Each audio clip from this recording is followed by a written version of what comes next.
Eu te saúdo com a paz do Senhor. Esta é a lição número 10 da classe de adolescentes, o terceiro diário de viagem.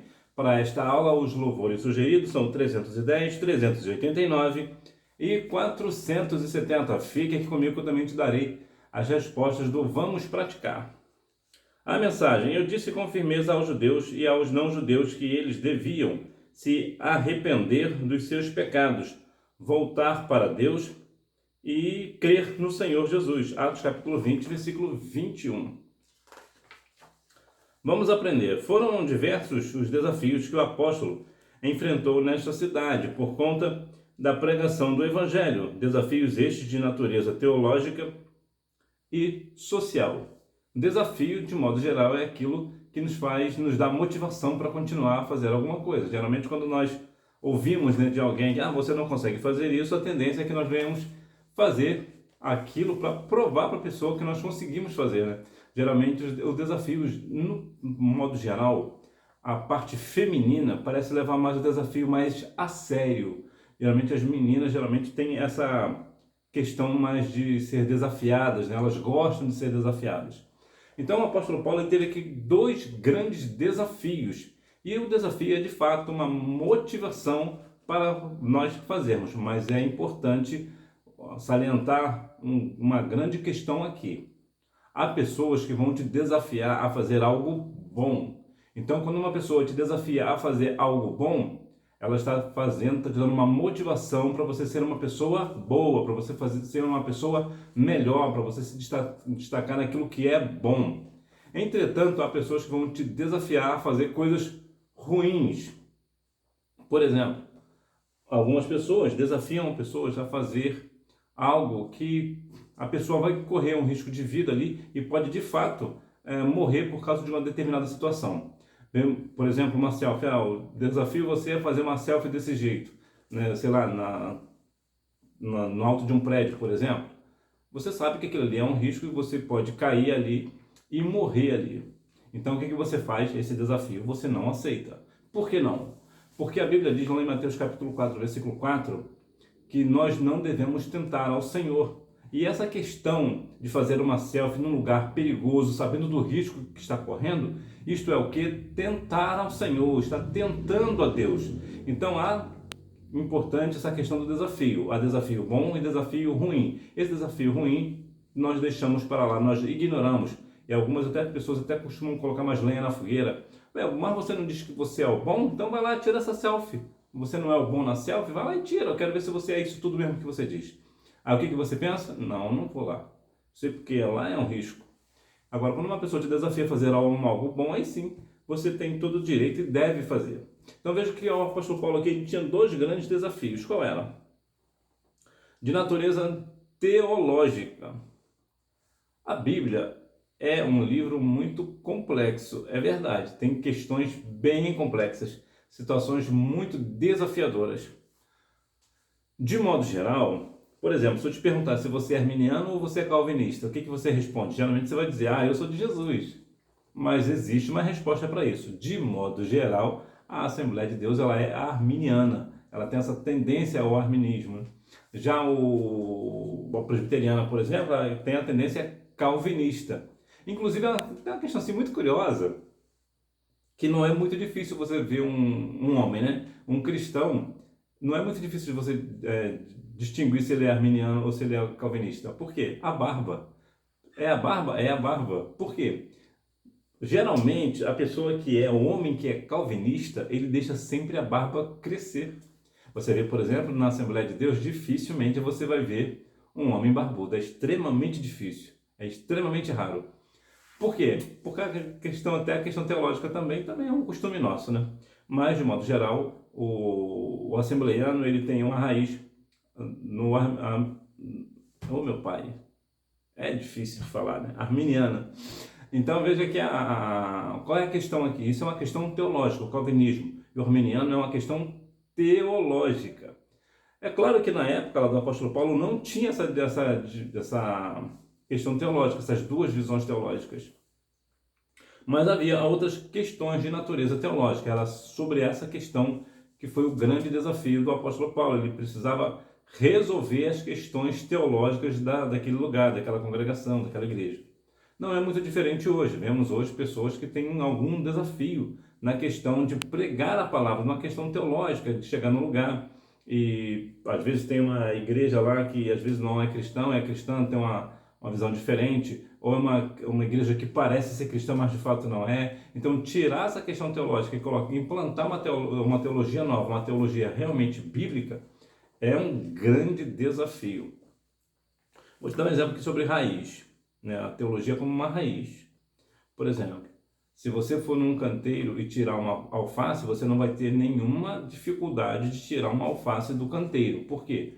Porque apesar de ter raiz, a raiz dela é muito fraca, então você consegue com muita facilidade tirar uma alface do lugar. Agora, uma árvore adulta, você não consegue tirar. Por quê? Por causa das suas raízes são profundas.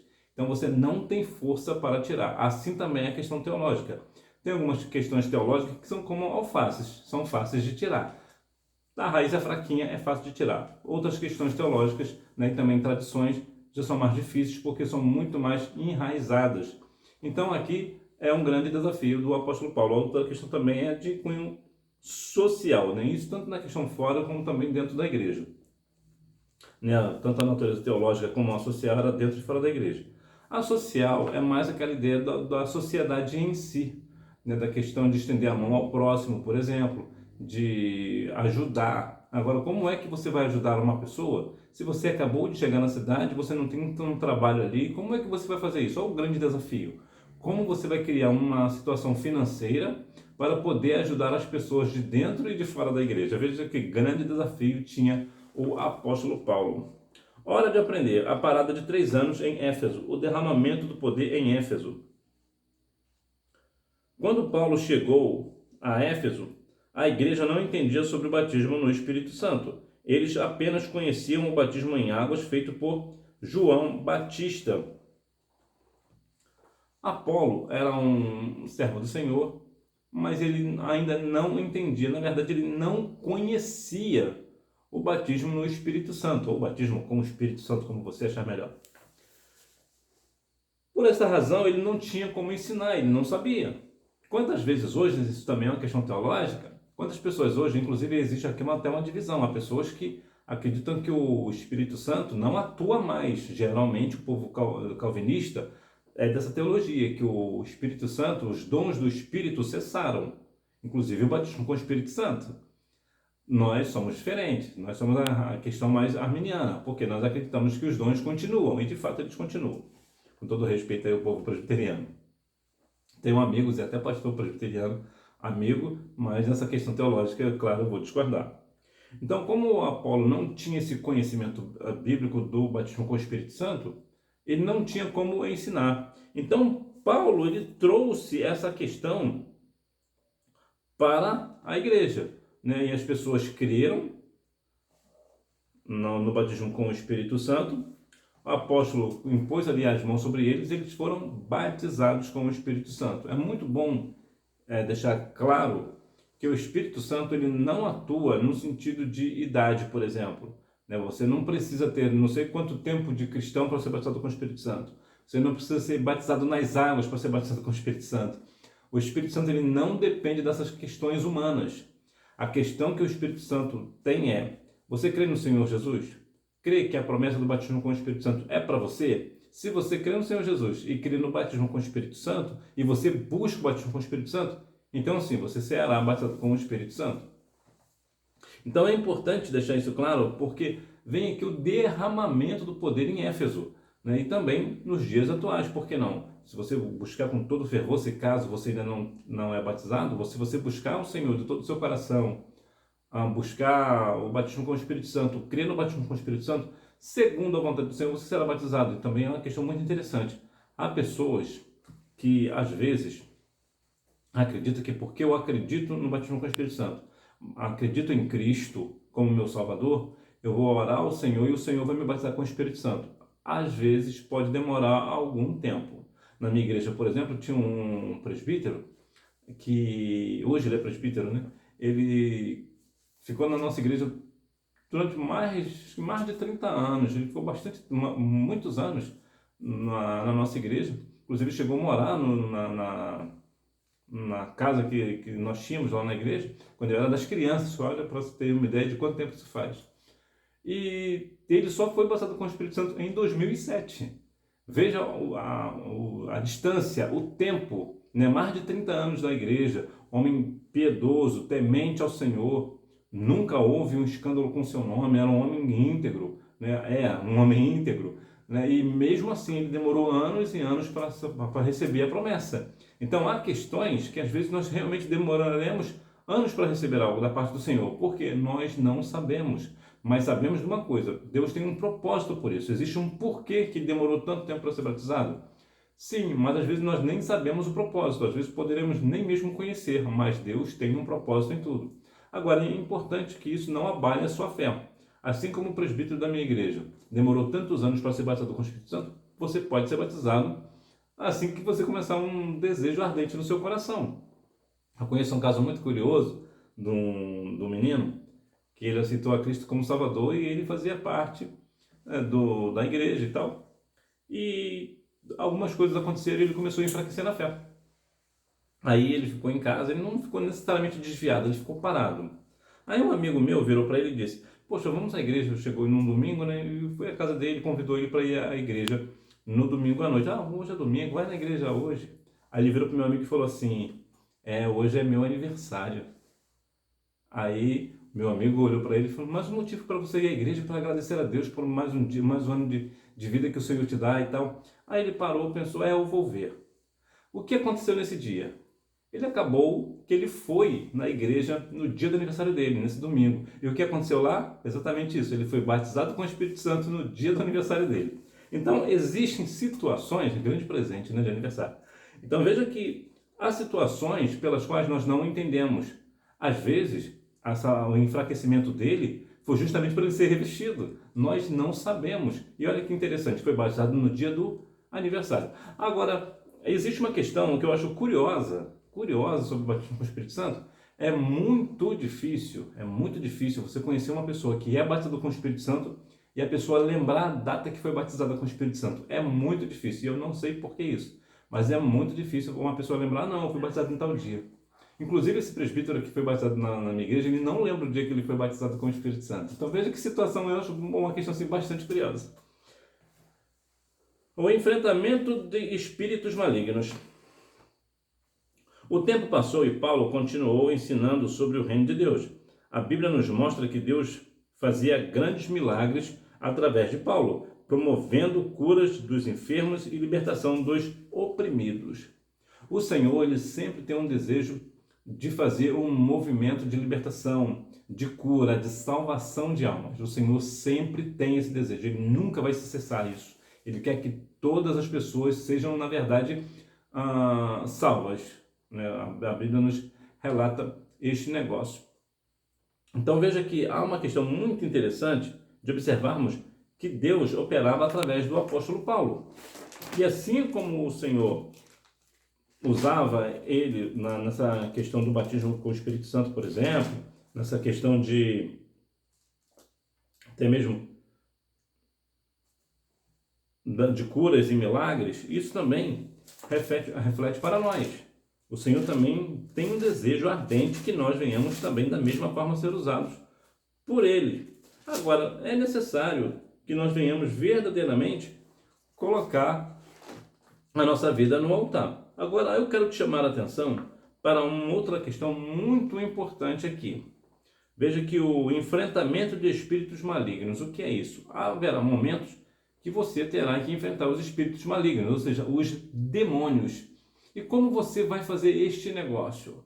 Você está em comunhão com o Senhor? Você tem fé que se você colocar a mão sobre uma pessoa endemoniada, aquele demônio será expulso no nome de Jesus? É outra questão importante. Sempre que você for repreender um demônio numa pessoa, é sempre no nome de Jesus. Não existe um outro meio, não existe um outro termo. É somente no nome de Jesus. Então veja que aqui, olha o que o demônio falou para as pessoas que tentaram expulsá-lo. Eu conheço Jesus e sei quem é Paulo, mas vocês, quem são? Então veja que, olha que aconteceu aqui um grande vexame. Essas pessoas tentaram expulsar demônios, né, e imitar o apóstolo Paulo, assim como o apóstolo Paulo expulsava demônios. Então essas pessoas viram, talvez acharam bonito, quiseram fazer o mesmo.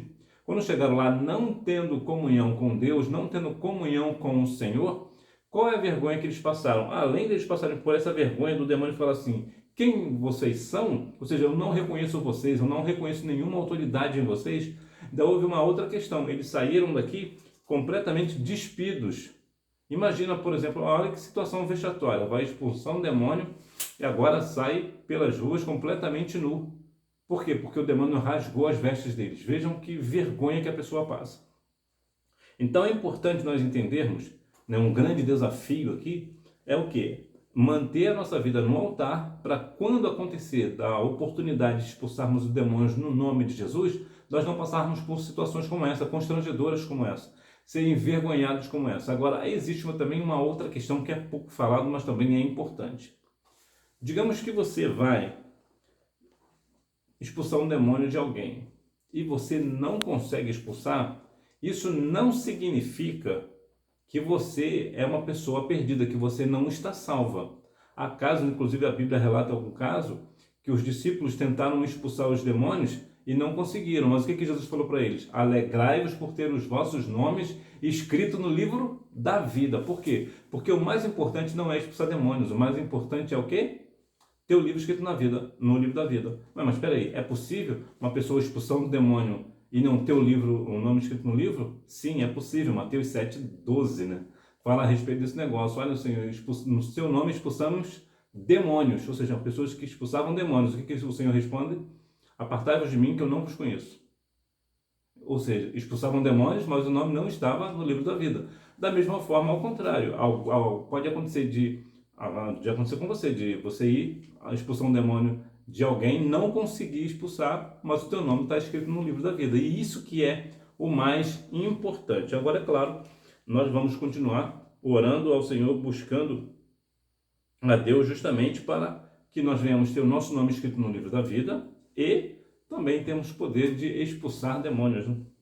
O conflito religioso e econômico. A conversão de muitas pessoas à fé em Cristo trouxe um penoso prejuízo para o mercado dos ídolos.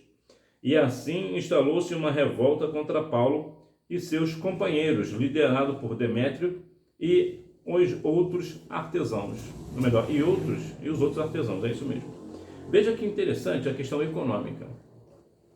Eu já falei aqui em outras questões, por exemplo, na questão política, para mim o mais importante não é a saúde, não é a educação e não é a segurança. A questão para mim mais importante de um país é a economia. Por quê?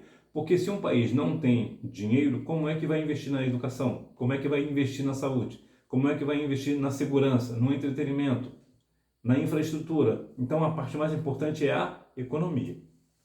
Isso aqui é um ponto. Qual é o grande ponto aqui? Muitas pessoas têm o dinheiro como ponto principal. Por isso que 1 Timóteo 6,10 nos diz o quê? Que o amor ao dinheiro é a raiz de todos os males.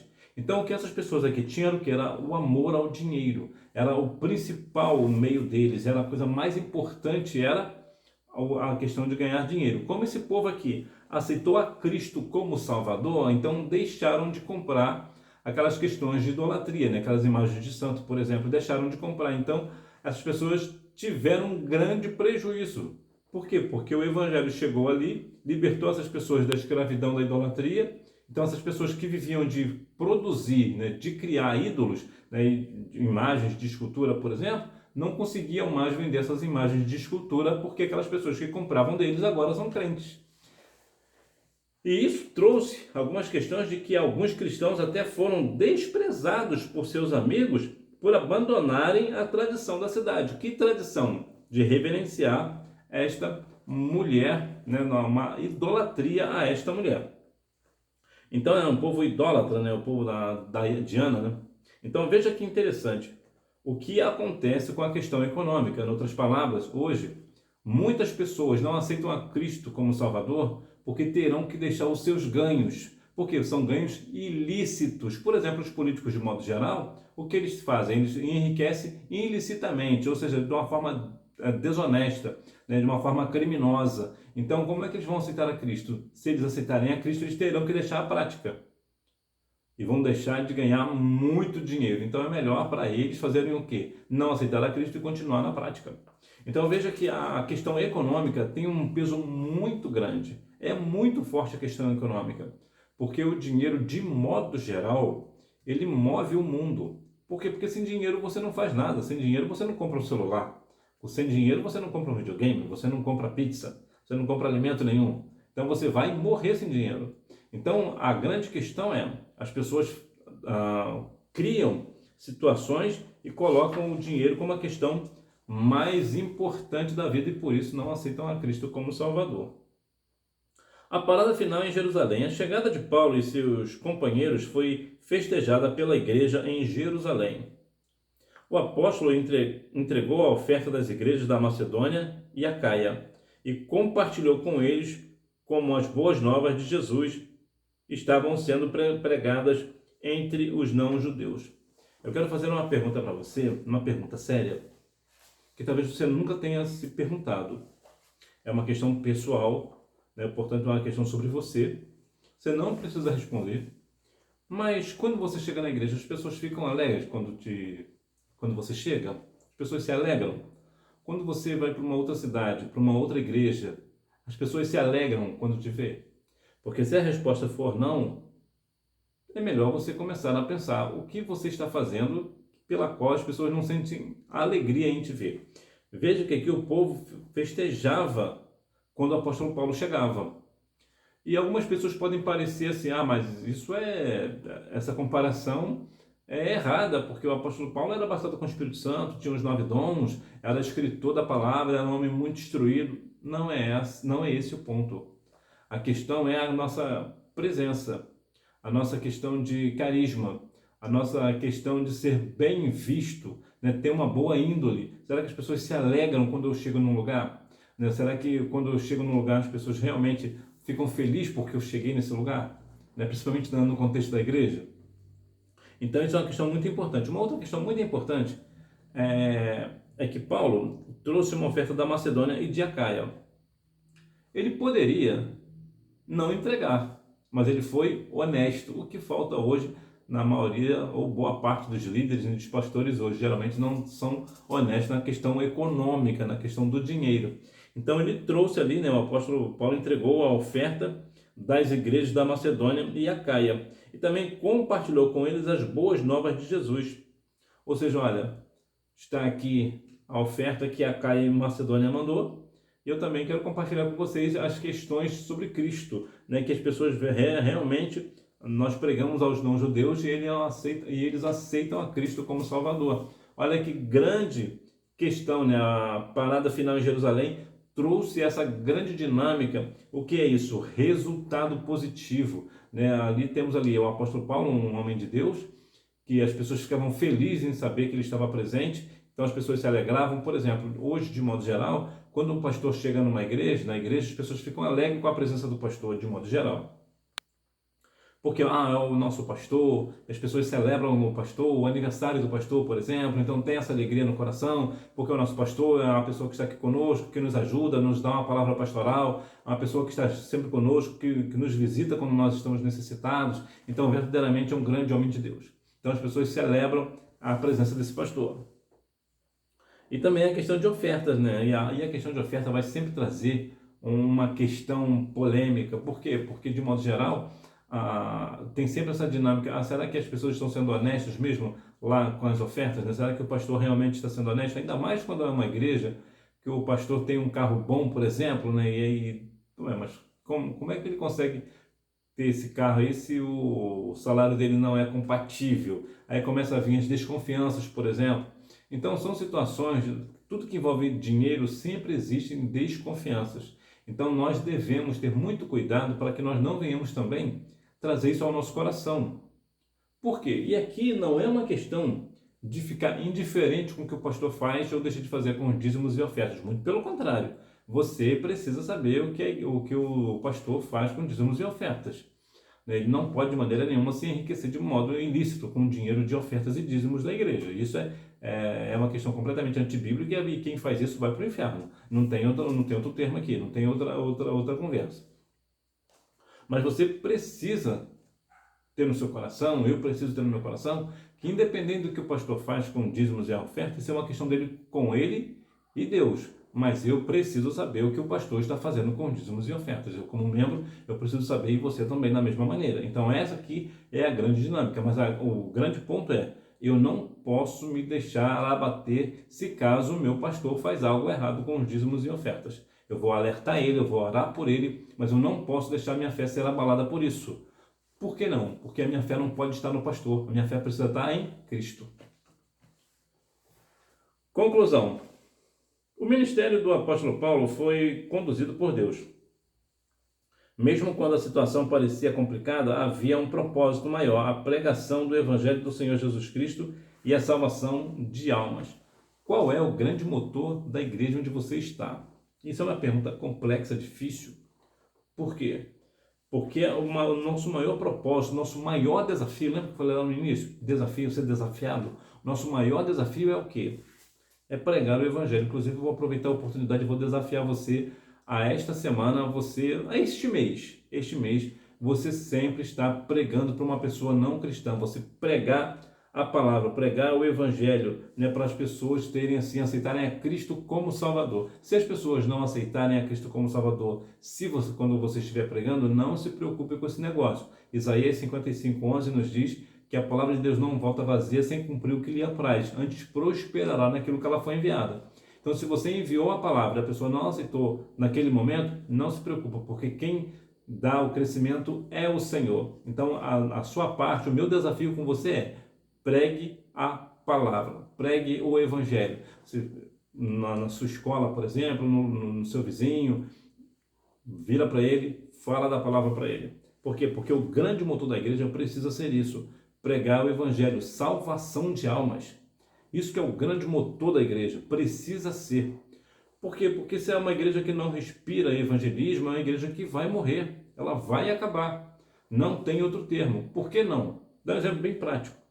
Se numa igreja tem 50 membros, ninguém evangeliza, e à medida que o tempo vai passando, o que acontece? As pessoas vão morrendo. Daqui a pouco vai morrer os 50, acabou a igreja. Por quê? Porque não há evangelização. Então, o grande motor da igreja é o evangelismo e fazer também com que o reino do Senhor cresça a cada dia mais. Foi para isso que nós somos chamados, né? 2 Pedro 2:9, né? Nós somos o que? Sacerdócio real, o povo adquirido. Então, nós devemos levar a palavra às pessoas, como a Bíblia nos orienta lá em Marcos capítulo 16, versículos a partir do 14, vai nos dar ali um bom resumo do que é o grande papel da igreja. De você sendo igreja, fazendo parte da igreja, né? Você não é igreja, você sozinho, você não é igreja, você faz parte da igreja. Eu também sozinho, eu não sou igreja, eu faço parte da igreja. A igreja, de modo geral, só para você entender, a igreja são pessoas reunidas falando do amor do Senhor. Por exemplo, quando você vai ao templo, né, lá na sua igreja, você não está na igreja porque você está na igreja, está no templo. Você está na igreja porque você está reunido com seus irmãos. Por exemplo, se a igreja sai para uma praça, lá na praça o ar está no culto ao ar livre. Mas ali é uma igreja? Mas não tem templo. Não tem templo, mas o povo está reunido, né? Inclusive, a palavra igreja vem de eclesia. Eclesia significa assembleia ou reunião. Então, portanto, você sozinho, você não tem como se reunir sozinho. Eu não tenho como me reunir sozinho. Então, o que é igreja? O povo de Deus reunidos. Então, essa é a nossa grande questão. Vamos praticar. Marque assim de cima para baixo. F, V, V. Número 2, Éfeso. Então, que Deus em Cristo continue abençoando a sua vida, que nós venhamos. E você pode até fazer o seguinte, né? Naquela época tinha diário, né? Relatório da viagem missionária. Então você pode fazer o seguinte, como hoje provavelmente não se usa mais essa questão do diário, o que você pode fazer? Você certamente, claro, você tem um e-mail. Então você manda um e-mail para você. Olha, hoje é tal dia e eu preguei para pessoa, para fulano de tal. Aí você vai lá e bota o nome do seu amigo, da sua amiga, ou uma pessoa que você conhece, e manda um e-mail para você. O que isso vai ser para você? Isso vai ser o seu diário. Daqui a alguns anos, quando você for fazer uma pesquisa lá no seu e-mail, estará lá isso. E você vai falar, olha, tem tanto tempo que eu estou pregando o Evangelho e essa pessoa pela qual eu evangelizei aceitou a Cristo. Olha que maravilha. Então isso vai servir para você, para uma questão pessoal sua. Então você, sim, você é um pregador da palavra. Mas eu sou só um adolescente. Exatamente isso. Você vivendo a sua adolescência, você ainda assim é um pregador da palavra. Por quê? Porque você é uma pessoa salva na pessoa de Cristo. Quando você é uma pessoa salva na pessoa de Cristo, qual é o principal papel seu?